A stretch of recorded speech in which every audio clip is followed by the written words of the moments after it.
Bem-vindos ao Da Capa à Contra Capa, um espaço na Renascença, em parceria com a Fundação Francisco Manuel dos Santos, onde olhamos para o mundo, para a Europa, para Portugal, para os desafios sociais, para os desafios económicos e políticos. E esta semana, o ambiente em Portugal é o ponto de partida para a conversa com os nossos convidados. Sofia Guedes Vaz, a autora do ensaio Ambiente em Portugal, publicado pela Fundação Francisco Manuel dos Santos, licenciada em Engenharia do Ambiente, doutorada em Filosofia da Natureza e do Ambiente. Sonha criar uma nova profissão, também era bom saber nesta edição o que é isto, Environmental Entertainer, vamos já saber mais à frente. Outro convidado é Viriato Sormanho Marques, um nome subejamente conhecido nesta área, doutorado em Filosofia, professor catedrático na Faculdade de Letras da Universidade de Lisboa, um ensaísta de diversas áreas, da política ao ambiente, questões sociais e não só, membro de diversas organizações científicas em Portugal, foi também o presidente da Quercus e colaborador em muitos órgãos de comunicação social, inclusive da Renascença. Com eles vamos passar os próximos 25 minutos a falar de ambiente nesta edição do Da Capa à Contra Capa.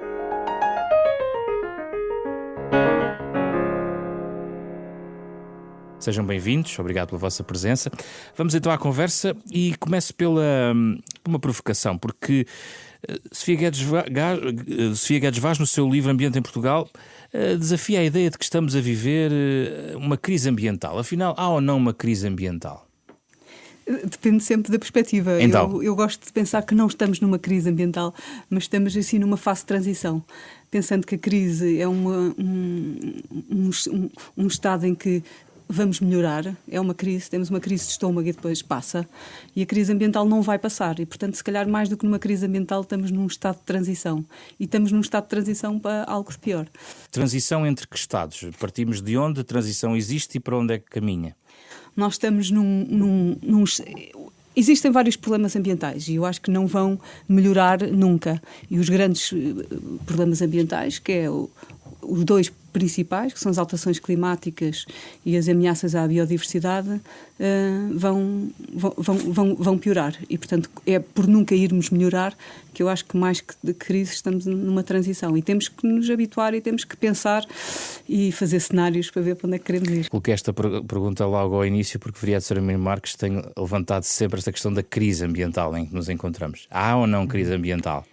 Eu penso que sim, pelo menos no sentido em que uso o conceito, ou seja, no sentido em que crise significa fundamentalmente duas coisas. Significa que há um estado de coisas que não é possível de se manter. Nesse aspecto, evidentemente que aquilo que a Sofia disse, concordo inteiramente com isso, mas também há uma outra dimensão na crise que é a decisão, ou seja, perante uma situação que não é prolongável, que não é sustentável, quem está envolvido neste processo, e no caso da crise ambiental estamos todos envolvidos, mesmo aqueles que não sabem que estão envolvidos, é preciso mudar para uma situação que possa produzir um grau maior de equilíbrio, um grau maior de sustentabilidade.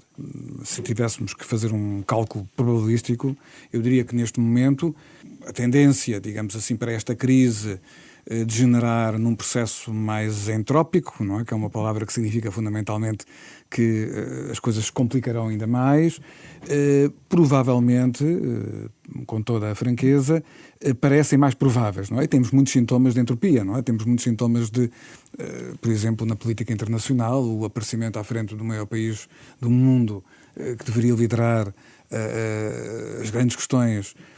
O aparecimento de uma figura como o atual Presidente dos Estados Unidos é um sinal de entropia, quer dizer, é um sinal de que não estamos a conseguir encontrar as respostas organizadas. Mas quando é que começou essa crise? Ou quando é que começou a transição? É possível definir um ponto de viragem neste processo? Sensivelmente em meados do século XVIII, ou seja, na altura em que começa a Revolução Industrial na Grã-Bretanha e depois daí espalha-se para o resto do mundo, ou seja, quando nós começamos, no fundo, a passar das fontes de energia renováveis, como sejam o vento, a água e a força muscular, para a utilização de combustíveis fósseis, nomeadamente o carvão, começa aí, digamos, uma mudança do modo como nós habitamos a Terra.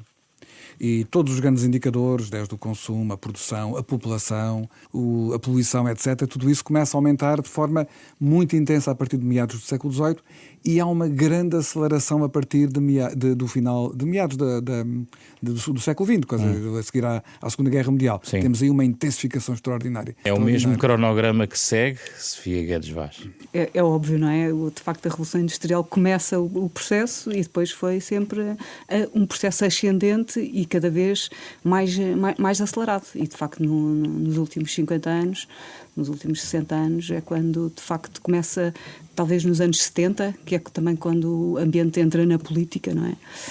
De uma forma mais clara e entra exatamente por isso, por se ter a noção já muito clara de que, de facto, existem coisas para resolver. Viriato Samanho Marques, Portugal vive na periferia de todos estes movimentos e, portanto, é, no fundo, uma realidade à espera de que todos os movimentos se definam. Neste momento em transição, ficamos mais periféricos ainda? Não é forçoso, não é necessário. A crise ou a transição, no fundo usamos os conceitos de forma muito próxima, significa o quê? Significa que os dados que estão na mesa, as cartas que estão a ser jogadas, podem ser alteradas. E, portanto, a periferia é uma localização que depende das referências anteriores.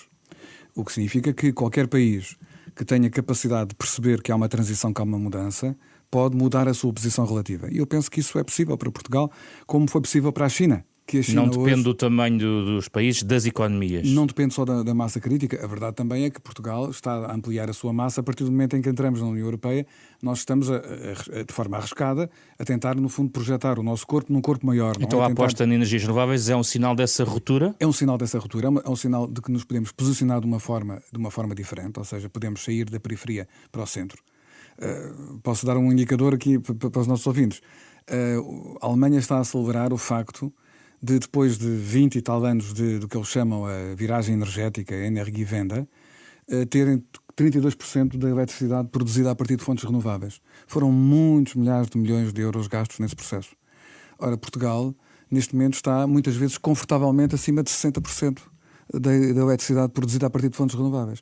E isso aconteceu nos últimos 10, 15 anos. Por um conjunto de medidas políticas que foram tomadas. A principal crise que nós temos hoje é uma crise de imaginação criativa, não é? Portanto, uma crise de inteligência.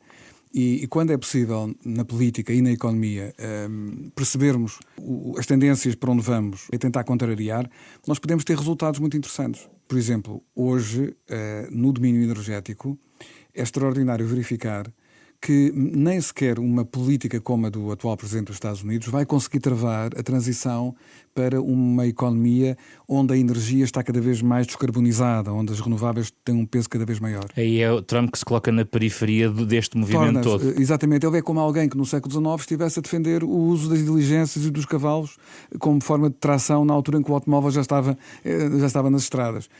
E ainda há muito pouco tempo, o Financial Times, que não é propriamente um jornal verde, como sabemos, é de facto o jornal mais inteligente do setor conservador ligado à economia e sobretudo ao setor financeiro. É do salmão, é mais salmão. É mais salmão.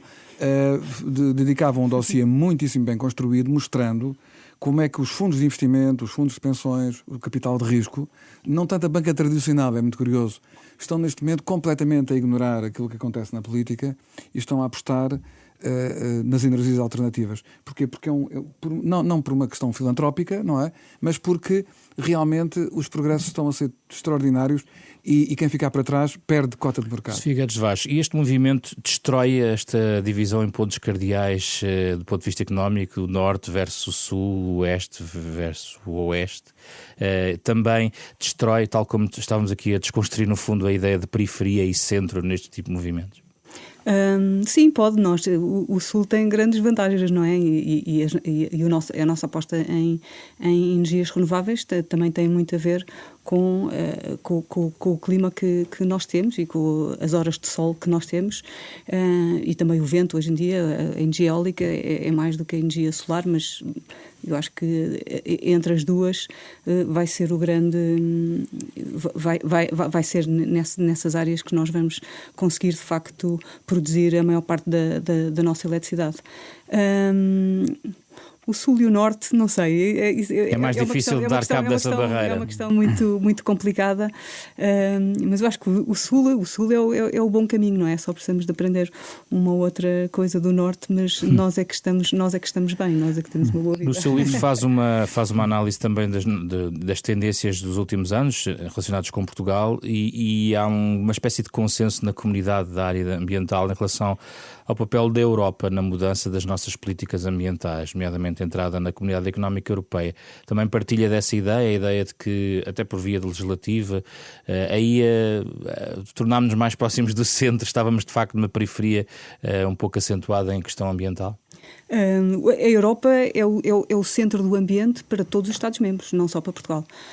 A política europeia de ambiente comandou desde o início sempre as políticas dos Estados-membros. Tivemos mais desculpas ao início, tínhamos mais anos para nos adaptarmos a uma série de diretivas, mas de resto tivemos sempre no mesmo pé, desde que entramos, claro. E não há excessos nesse normativo europeu na área do ambiente, em relação a alguns excessos, em relação a um proteccionismo extremo, que algumas correntes de opinião vão às vezes sublinhando? Há sempre um compromisso, não é? E além disso, a legislação nem toda se cumpre, não é? Nem cá, nem em nenhum lado. Portanto, não faz mal que seja um bocadinho de mais. De qualquer maneira, dá aquela filosofia, não é? É preciso ir num determinado caminho. Mas também estamos a falar na política ambiental da União Europeia, não estamos a falar na outra política da União Europeia, que há diretivas a mais para proteger o ambiente, não diria. Consegue identificar alguns ciclos na nossa política ambiental nos últimos 40 anos, nos últimos 35 anos em Portugal, desde que houve esse impulso também do ponto de vista legislativo com a entrada na União Europeia? Quando entramos sabíamos muito pouco, não é? E estávamos no início. E veio uma série, por exemplo, os fundos estruturais que vieram para Portugal para que nós construíssemos os aterros sanitários, as estações de tratamento de águas residuais, numa grande parte foram desperdiçados, porque nós construímos coisas que não sabíamos o que é que estávamos a construir, praticamente. E houve, nos anos 80, aqueles escândalos, não é? Está aqui uma estação de tratamento e não há ninguém que saiba tratar, não há ninguém que saiba pô-la a funcionar e que funcione bem.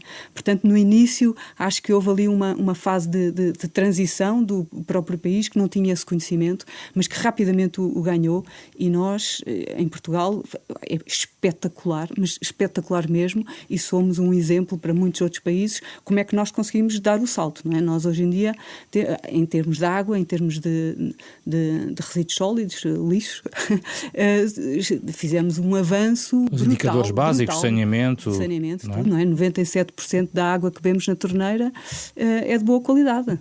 E isto é imenso. Quando há 20 anos era 50 e tal %, não é? Portanto, apelo já aqui, ninguém compre garrafas de plástico de água, porque não se justifica. A nossa água na torneira é de boa qualidade na maior parte do país. E a mesma coisa, já não há lixeiras institucionais, digamos. Porque o país estava cheio de lixeiras e agora só tem aterros sanitários. Claro que tem lixeiras daquelas pessoas que deitam lixeiras espontâneas à beira da estrada e há de existir sempre, mas como sistema não. E isso foi em 20 anos. Viriato Semelho Marques, que ciclos, que momentos podemos identificar nestes anos de política ambiental em Portugal? 3 ciclos na minha perspectiva. A política ambiental em Portugal resulta, numa primeira fase, da influência externa, ou seja, nós temos não apenas a influência da integração europeia, em 86, mas temos antes disso, e não podemos esquecer esse facto, a influência das Nações Unidas, por causa da Conferência Internacional da ONU de Estocolmo em 72. Ainda no anterior regime, ainda no Estado Novo, ainda com Marcelo Caetano, a Comissão Nacional do Ambiente foi o primeiro organismo público, com o engenheiro José Correia da Cunha, uma grande personalidade da área do ambiente, e tivemos aí ainda um período longo, não é? De 71 e 86, em que de facto esse início impulsionado pelas Nações Unidas contou. Depois, como a Sofia também já referiu, tivemos a transição para o processo da integração, muita legislação ambiental surgiu até como adiornamento, não é? Adaptação para a entrada, e digamos que esse impulso foi maior até do que esperávamos, porque na verdade, se analisarmos a segunda parte da década de 80, foi explosiva do ponto de vista da legislação ambiental. Portanto, foi para todos, não foi só para nós. Nós tínhamos, digamos, a vantagem ou a desvantagem de... Estávamos mais atrás. Exatamente. E fez uma diferença maior. Exato. Depois eu penso que há uma terceira fase, que é uma fase, de alguma forma, um bocadinho, digamos assim, desequilibrada, que é aquela que se inicia com este milénio, não é? Com este século, em que, por um lado, nós, em alguns setores, somos capazes de nos afirmarmos, como é o caso do setor energético, a partir de uma política pública que vai, digamos, criar mercados, não é? Mas perdeu-se um pouco aquela bandeira que fazia da política de ambiente uma coisa diferente. Eu acho que essa bandeira é fundamentalmente o tocar as pessoas. Ou seja, uma das coisas que eu acho mais interessante nos anos 70, 80, 90 é verificar que em Portugal a política de ambiente era também encarada como um fator, eu diria, cultural, civilizacional, ético. Quer dizer, as pessoas percebiam. Isso perdeu-se? Isso perdeu-se bastante. Mas é uma fraqueza da própria cidadania? Burocratizou-se. Ou é do espaço político, especificamente? Nós vivemos num país onde as políticas públicas são muito importantes. Perdemos, de facto, alguma capacidade de liderança no setor ambiental. Temos de o reconhecer. Já há muitos, muitos anos que não temos ninguém que possa ser apontado verdadeiramente como um líder, como foi, por exemplo, o engenheiro Carlos Pimenta, não é? Já lá vão muitos anos, não é? Já lá vão muitos anos. O que quer dizer que houve uma certa perda e uma seca de liderança, então.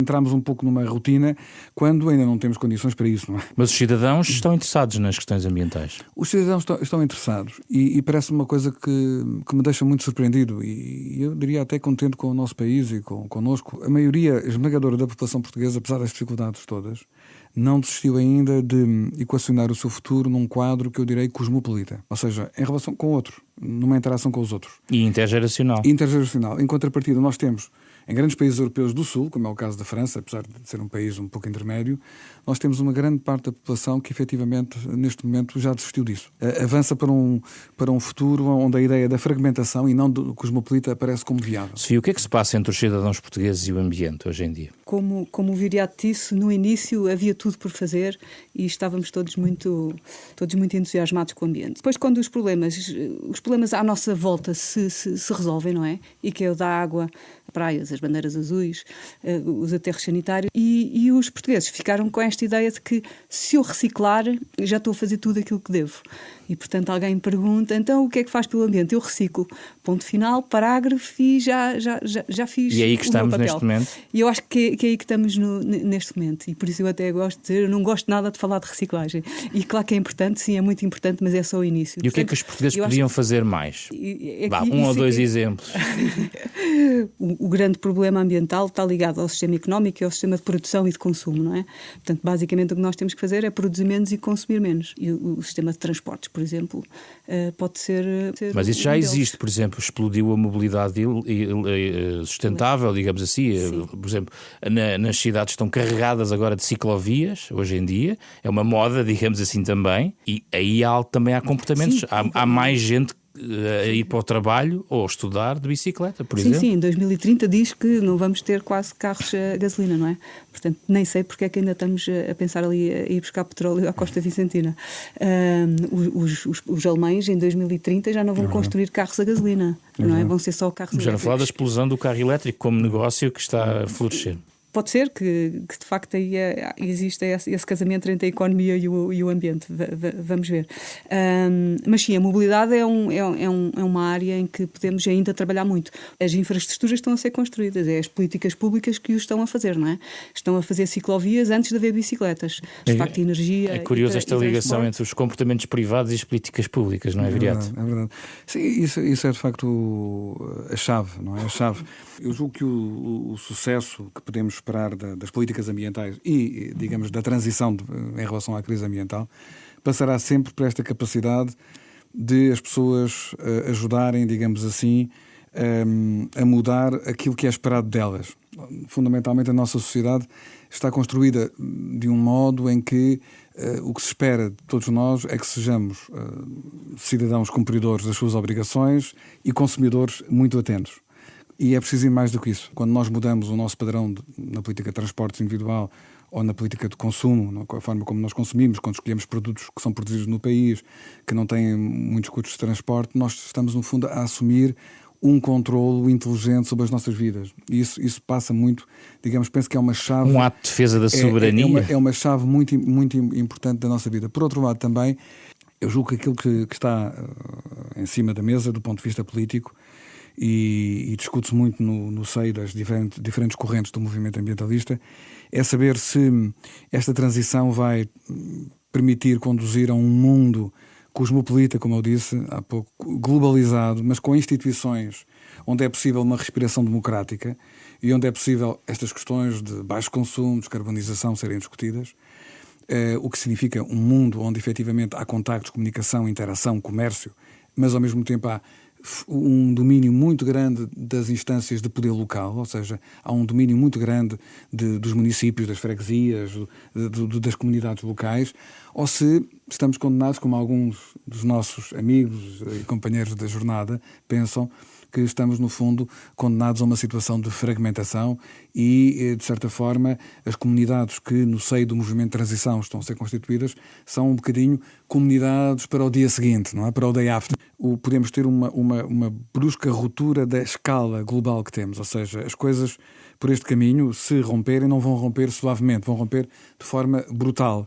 O que significa que se as comunidades não tiverem um backup, não é? Um plano B, por isso a importância da agricultura nas cidades, das moedas paralelas às moedas nacionais ou mesmo federais, digamos assim, trata-se de um cenário de emergência.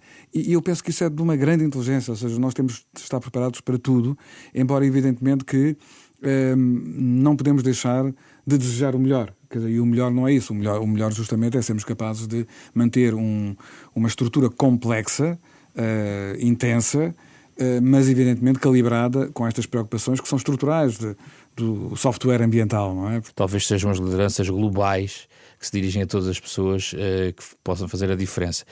Onde é que estão essas lideranças? Será que o Papa Francisco é o único líder global na área ambiental? Quando falou, foi de facto a primeira ideia que me veio à cabeça. Aliás, com a encíclica que ele escreveu, o Laudato Si, de facto colocou-se ali numa dianteira em termos de... Mas é surpreendente, porque é surpreendente também na perspectiva de que não existem outras lideranças que afirmem isso, sobretudo neste momento em que, por exemplo, e a referência aos Estados Unidos é muito premente neste momento, não há lideranças políticas que peguem num ambiente como porta-estandarte, sobretudo lideranças de alto grau, digamos assim, não é? Pois sim, eu acho que de facto mesmo as Nações Unidas, que podia ter um papel mais importante, o Ban Ki-moon falava muito de ambiente, mas ninguém nunca ouviu. Ainda conseguiu ter o Acordo de Paris antes de sair. Sim, o Acordo de Paris não foi mau. E agora o Guterres também ainda não ouvi abraçar esta área assim de alma e coração. Não que seja contra, certamente, mas ainda não é uma liderança ambiental. Portanto, de facto, a nível global, penso que o Papa Francisco posiciona-se na e nem sequer extra-político, ou seja, quer dizer, existem alguns multimilionários com fundos e fundações que trabalham em questões ambientais, mas também escasseiam as vozes autorizadas neste movimento a nível global, Viriato. Estamos um bocadinho carentes. Isso julgo que também tem a ver com uma dificuldade de compreensão do mundo, não é? É um problema também gnoseológico, de conhecimento, não é? Porque realmente, no caso das Nações Unidas em particular, não compreendo como é que não se coloca esse tema no centro. Porquê? Porque numa altura em que nós temos tantas tendências para o conflito, se há alguma coisa onde objetivamente se consegue explicar em 5 minutos que em relação às questões ambientais não pode, há 5 minutos ou mesmo num minuto, não é? Não há outra alternativa senão a cooperação compulsiva, compulsória. Somos obrigados a cooperar, não é? É na área do ambiente. Mas o ouvinte pensará, mas o Acordo de Paris não era isso e motivado por um sistema ONU a colocar a questão ambiental na mesa dos países todos? Pois é verdade, mas a ONU também, no estado em que ela está estruturada, ela de certa forma distribui um pouco o jogo e distribui as responsabilidades. Depois faltaram as vozes que reforçassem essa perspectiva. Mas reforçar, não apenas no caso dos Estados Unidos, mas também na Europa nós neste momento não temos realmente nenhuma, por exemplo, a liderança alemã da União monetária não é correspondida de modo algum por um apelo vibrante em matéria ambiental. O Papa Francisco faz duas coisas que me parecem muito importantes na sua, não apenas na encíclica, embora a encíclica seja um programa, é que ele ao mesmo tempo faz uma espécie, digamos assim, de programa básico de mundialização e ao mesmo tempo toca, através do conceito de ecologia integral, naquele aspecto que me parece muito importante, que é o aspecto de comprometer os indivíduos. Quer dizer, não se trata de uma questão para chefes de Estado, trata-se de uma questão que passa por nós e pelo nosso estilo de vida, pelas nossas escolhas. Este foco nas alterações climáticas pode ter o risco de tirar a atenção de outras áreas, na atenção global, igualmente importantes para o equilíbrio, para o ambiente. Não poderia, a questão específica da biodiversidade, por exemplo, não pode ficar na sombra de uma aposta demasiado massificada na questão das alterações climáticas. Estou a ver na perspectiva positiva, naturalmente. Sim, sem dúvida. Não podemos esquecer que as alterações climáticas é, de facto, o maior problema do planeta em termos ambientais e, portanto, toda a atenção que se lhe der nunca é pouca. Mas é verdade que canibaliza, se pudermos usar essa expressão, outras áreas que dentro do ambiente também serão... Mas ainda é um risco controlado, isso. Por exemplo, em investigação, hoje em dia existe aquela ideia de que se tiver alterações climáticas é financiado e se não tiver não é. Portanto, já existe um bocadinho. É preciso, sobretudo, perceber que as alterações climáticas não podem ser encaradas apenas de uma forma estritamente antropocêntrica, ou seja, porque envolvem consequências para o ecossistema em geral, digamos assim. Vamos às vossas sugestões. Sofia, o que é que sugere? O Miguel Monjardino tem um projeto muito engraçado nos Açores, à volta dos clássicos, e tem um grupo de jovens e eles leem a Odisseia, a Ilíada e uma série de clássicos e depois fazem passeios e discutem aquilo, e são miúdos que vão desde os 14 aos 18 anos, é pré-universitário. E ele escreveu um texto que publicou numa revista americana que se chama City Journal, a descrever esta experiência, e é uma história muito inspiradora e apetece imenso ler, e eu recomendo não só que se leiam os clássicos, mas que leiam este artigo.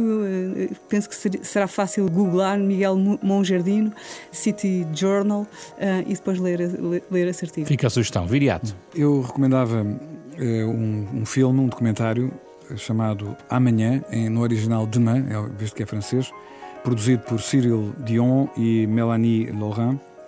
É uma obra recente, que já ganhou vários prémios internacionais, Lumière 2015, o César 2016. É uma viagem pelo mundo, em que esta reportagem nos confronta com os múltiplos atores que estão a fazer a tal transição. É um documentário que nos dá um certo rosto humano da esperança. A própria realizadora confessa que resolveu fazer este documentário na altura em que estava grávida, que estava à espera do seu primeiro filho. E realmente esta questão fundamental, em que mundo é que vamos pôr os nossos filhos, é uma questão absolutamente indispensável para quem está nestas causas do ambiente. E a esperança é uma palavra-chave em todo este processo. Obrigado pela vossa presença, Sofia Guedes Vaz e Viriato Samanho Marcos, os convidados do nosso programa da Capa à Contra Capa, hoje dedicado ao ambiente. Nesta edição, com Ana Marta Domingos, José Pedro Frazão e André Peralta. Na próxima semana, dia 10 de junho, não podíamos deixar de falar de Portugal e dos portugueses. Será o nosso tema do programa, que pode ouvir sempre aos sábados, às 9h30 da manhã, ou quando quiser, onde estiver, em rr.sap.pt.